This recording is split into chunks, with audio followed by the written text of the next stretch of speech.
My name is Slavka, I'm from Alabama, and this channel is about living, traveling, and learning. See you on the road.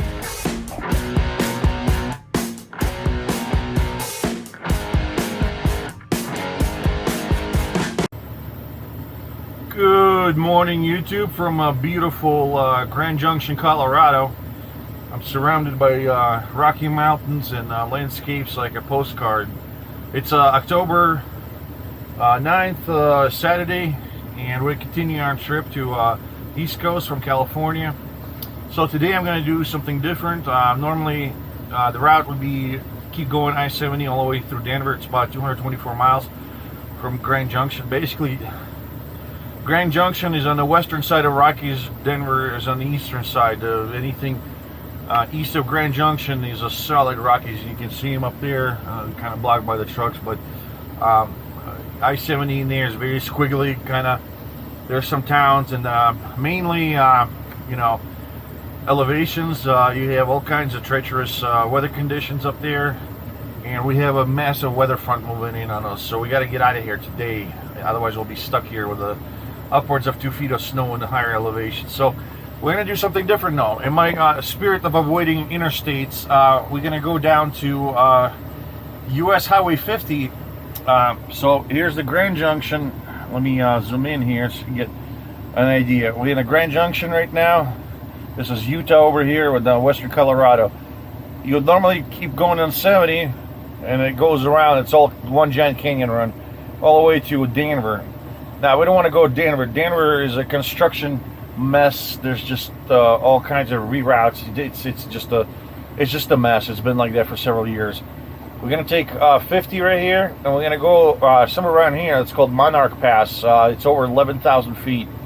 It's a squiggly one-lane road. Normally, I do not attempt that unless I'm empty or light, and it's summer season. Right now, it's kind of questionable. Hopefully, it's not snowing there. It shouldn't. I checked the temperature and road conditions, and it's still passable. In the winter, these are no-go zones for trucks because it is very steep. There are portions of they have over 12% grades in there, so if you're heavy, don't attempt this this route. Trust me, I've tried that before. But we're gonna, instead of going through Denver, we're just gonna pop out Colorado Springs and continue on state highways all the way into well into Kansas before we rejoin 70. So, and that's pretty much where my plan is to stop for the night somewhere in this area anyway. That's going to be about 500, 600 miles. Remember, this is going to be slow going too. This section right here, until we get in the plains, is going to take a good 6-7 hours, if not more. It's slow going because there's other trucks might be climbing steep grades and they be crawling. But it is the most beautiful area you can be in the Colorado Rockies because the Aspen is right here. You get the shebang there, the alpine views. So that's where we're going. We're in US50, western slope of the Rockies. It's kind of mind-bending landscape because everything's tilted. In the distance, you see clouds that are at or below our altitude at the moment. And as we keep going towards the Rockies, we're kind of climbing up and up. We'll get up to 11,000 feet eventually at the Monarch Pass. We're in a little sleepy town of Montrose, Colorado. This is where US50 takes a turn towards the Rockies to the east. And that's where we're going, guys.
fall colors up here in the mountains are just spectacular.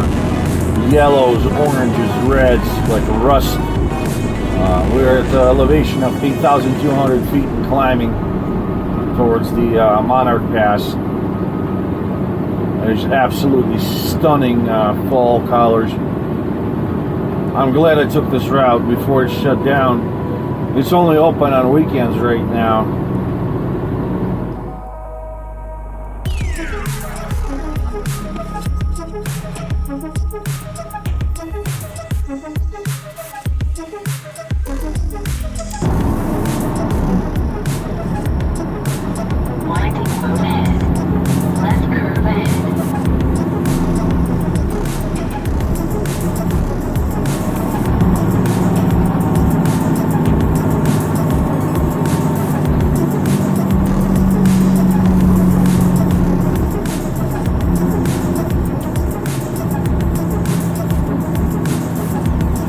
Oh wow, they must have had a rock fall here.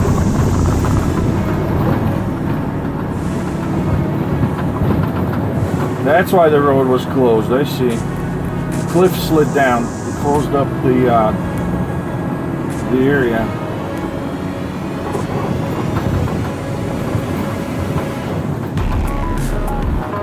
Yeah, I think they're clearing off the rocks to prevent rock slides, and then they that's why this road is closed on the weekdays.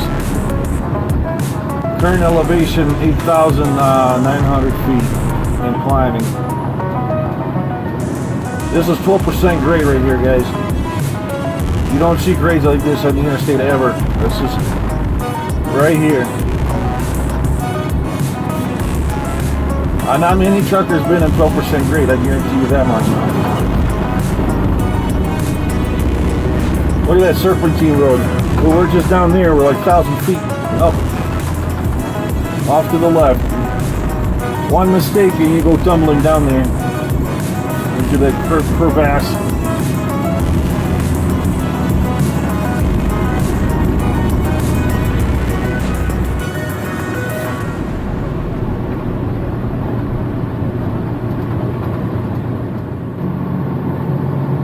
That's a Gunnison Reservoir, the dam built on the Colorado River.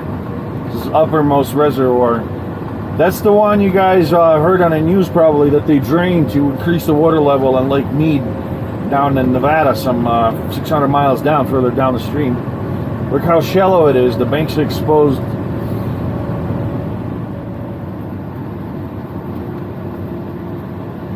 Passing through town, Gunnison, Colorado. What a beautiful area. It's definitely tourist season's over though. You can see a lot of businesses shutting down for the winter. Not far from here is Aspen actually, so they have a lot of skiing resorts. Here I don't think so. I don't see, they may have a couple of ski lifts around, but I don't see it as a major attraction in this town at least. Now we're climbing to the summit, to the Monarch Pass. It's a 7-mile serpentine. The grade varies between 6 to 9%. And at times it's a lot steeper. As you can see, there's no guardrail. If you fuck up, you're going down in the canyon, and it's several thousand feet down there, just a few feet away.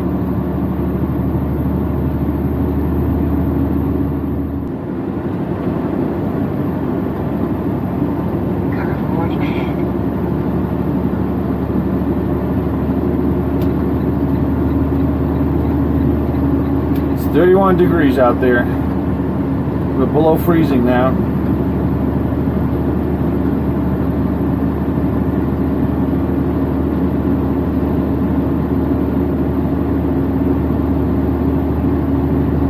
Here we are at the scenic ridge, Monarch Pass crest. We're not going to stop here today. From here on, we're going to be going down.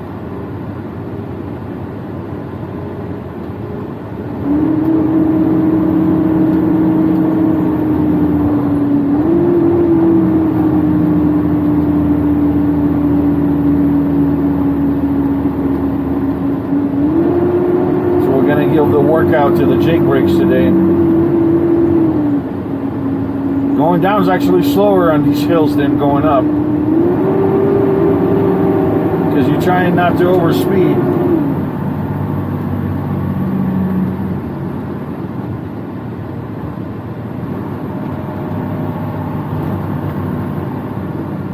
And you got wet, icy roads until we lose some altitude here. So we peaked at 11,856 feet.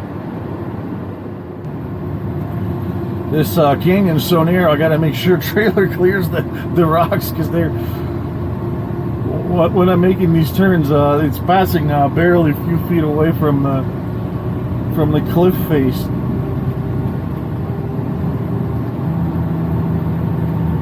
This road is crazy. I love it. This is where it's fun to drive. It takes all the skills. If all you do is just go down the interstate day after day, just kind of numb out, man. There's no skill in that. For day one, rookie can go forward on the interstate until he... Well, the Rockies are over. We're on the eastern side. We're just in the foothills, descending into our city of Colorado Springs, right behind that little ridge there. And that's it. We're in the eastern half of Colorado. And the eastern half of Colorado is nothing like the western half. No mountains, just gently rolling hills and prairies.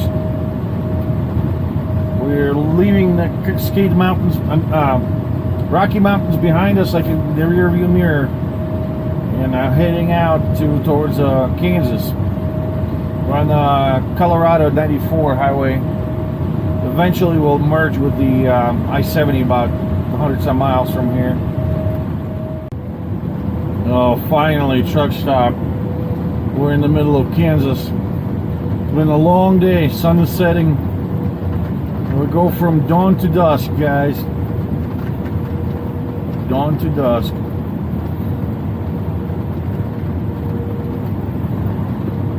Here we are. Turn at the first right onto County Road 460.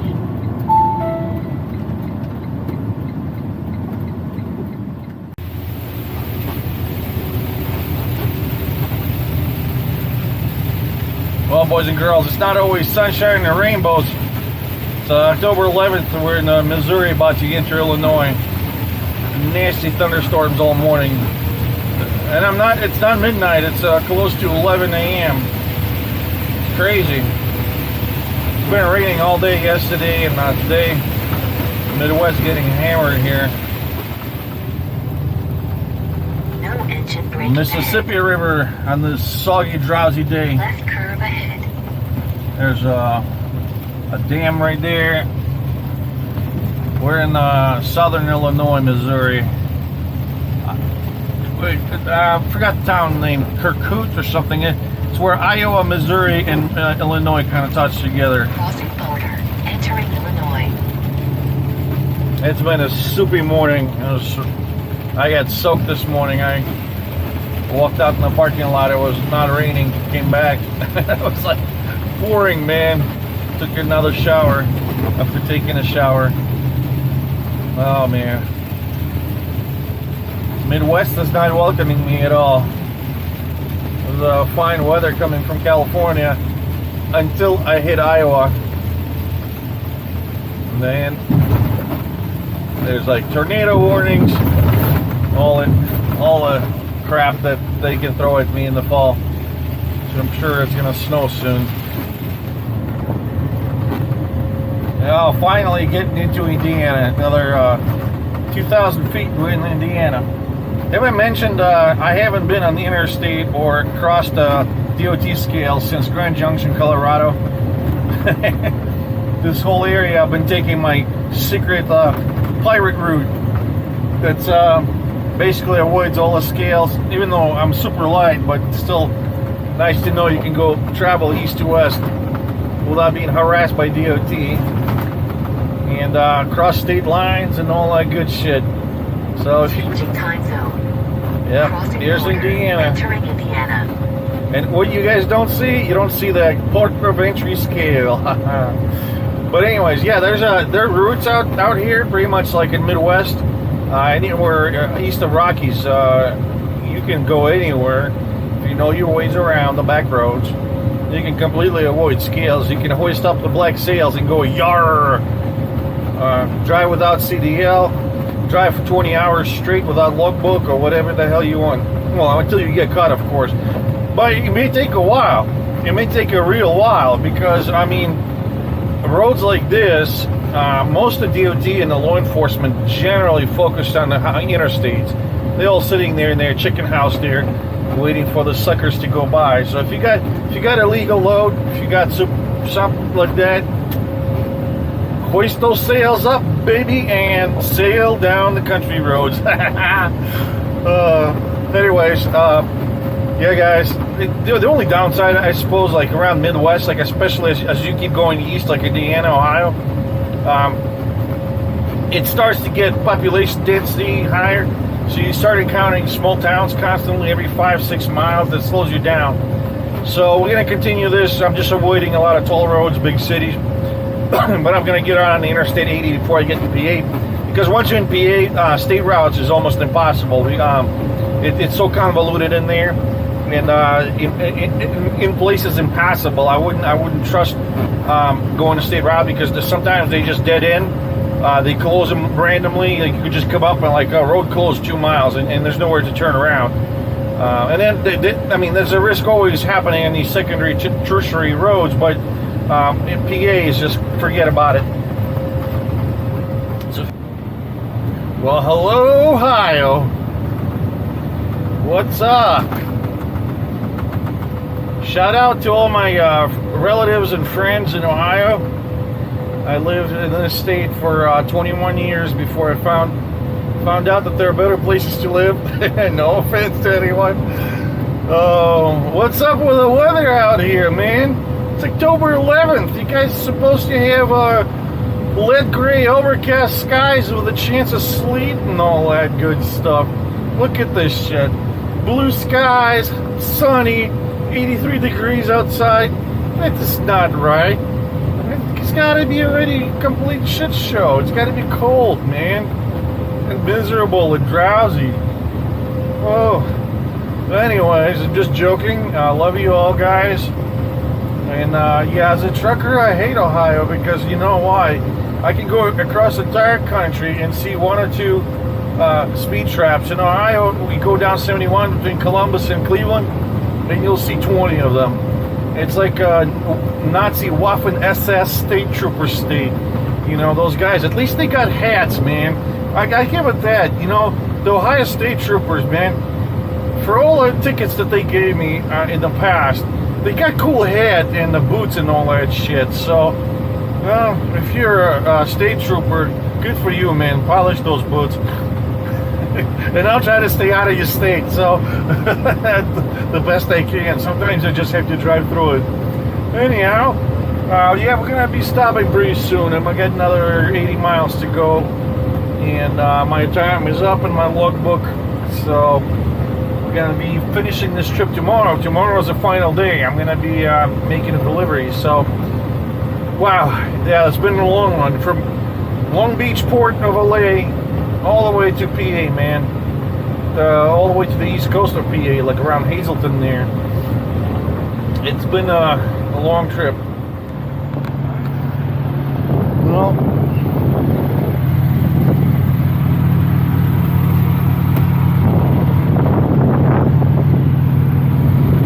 don't worry, just headlight.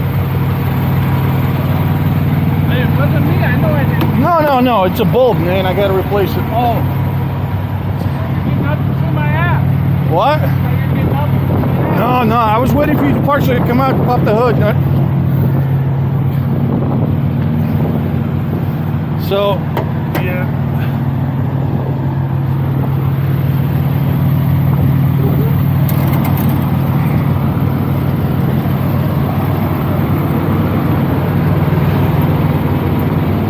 Oh, man.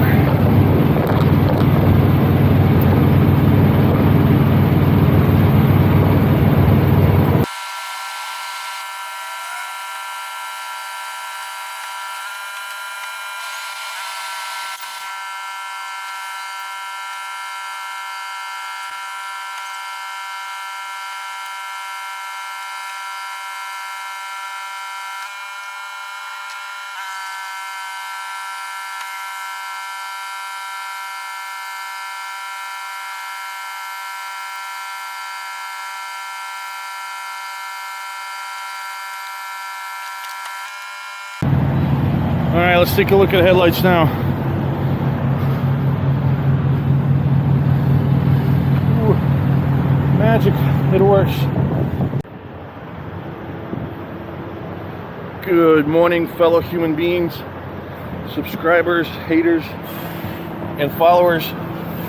Today is the final day of our 5-day trip from California to the Eastern PA. So this is the final miles, the final push. We got 480 some miles to go till my delivery in Elizabeth, PA. It's right on the line with New Jersey, right next door to Bloomington, New Jersey.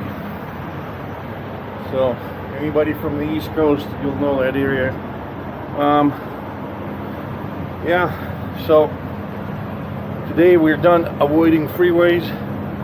Gonna hop on an I-80 pretty soon, 71 and then I-80 in Ohio, and pretty much take it all the way. So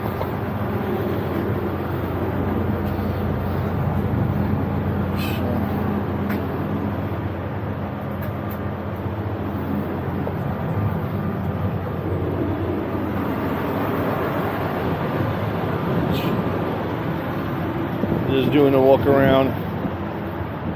Checked the engine oil yesterday evening, so we're good there. Didn't run the engine at night at all. Yeah, I'm just gonna eat my breakfast and off I go. Oh, I should arrive there around 4 p.m. The receiver is 24 hours. Apparently I just dropped the trailer there and go wait. Well, Ohio sure didn't disappoint with its abundance of state troopers, like mushrooms after the rain. I'm on this stretch about 40 miles between Akron Keaton and Youngstown on I-76. And Jesus Christ, I've seen more state troopers out here than I did entire trip from Los Angeles so far. So I don't know. Ohioans, what's up with that, man? Are you guys living in some kind of prison state? You need to be guarded from yourselves, taught how to drive. How come there's so many state troopers for every mile of a road? Per mile, Ohio's got to be the highest concentration of law enforcement on the road. Just do passive enforcement, which is just sit and basically speed trap people in various creative ways. Why? No other state I've seen do this kind of stuff day after day. Once in a while, they have this concentrated effort of, you know, they get out and try to bust people, but it lasts maybe a day or two. In Ohio, that's like fucking year round. What's up with that? Anyone knows? Anyways, leave it in the comments, guys. Alrighty, boys and girls, I'm gonna fill up with this sweet diesel juice, the go-go juice. Ohio prices are not that good, but PA is horrible. Pennsylvania is turning one of them states where, like California, where whenever they have a budget shortfall, they instantly go for fuel tax increase every year. As a result, the fuel diesel there is way over $4 a gallon. So we're gonna top off our tanks, so hopefully we don't have to fuel there at all. This is near the receiver in Bethlehem, PA. This is why I hate Eastern PA. Everything's so goddamn claustrophobic. In half a mile, turn left onto Easton Road. Narrow roads, holes on the curbs, park the cars on the side. Sometimes you can't make turns you need. Like you come up to the intersection, you gotta make a right turn, and you can't because there's parked cars and a telephone pole at the same time, and it's a truck route. Nobody cares. It's like, oh, you can't. In fact, we're gonna have one fun turn here. It's gonna be like a 270-degree left turn. That's gonna be interesting because this is the only truck route to get in there, and of course it's the most convoluted and fucked up. Speed limit reduced ahead. Finally, we're arriving after 5 days, and then Pennsylvania will still struggle with not letting me get there directly, I had to go through all the bullshit neighborhoods and stuff. I'm finally here. Yay. Alright, just gotta make sure I don't miss the entrance. Because all these buildings look this familiar, similar. There's Crayola headquarters.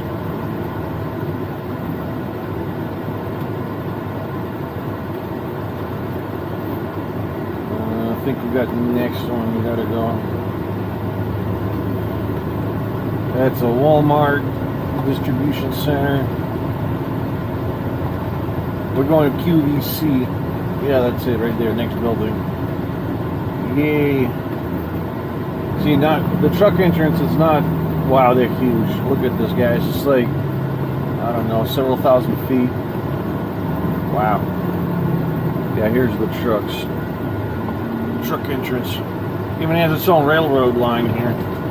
That is huge. This must be distribution warehouse area for entire Northeast here. That's a lot of people that need to feed and buy shit. You guys, if you don't work in logistics, you have no appreciation for how much shit people need every day, just by weight and volume. I mean, it's, you know, there's millions of trucks like mine, there's millions of railroad cars, everything's moving every day, just enough to have shit stocked on the shelves in the Walmart. Alright, I think this is our guy right here. I'm gonna go dip in there, and I'll see you guys on the other side.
Well, guys, that's it. The load is done.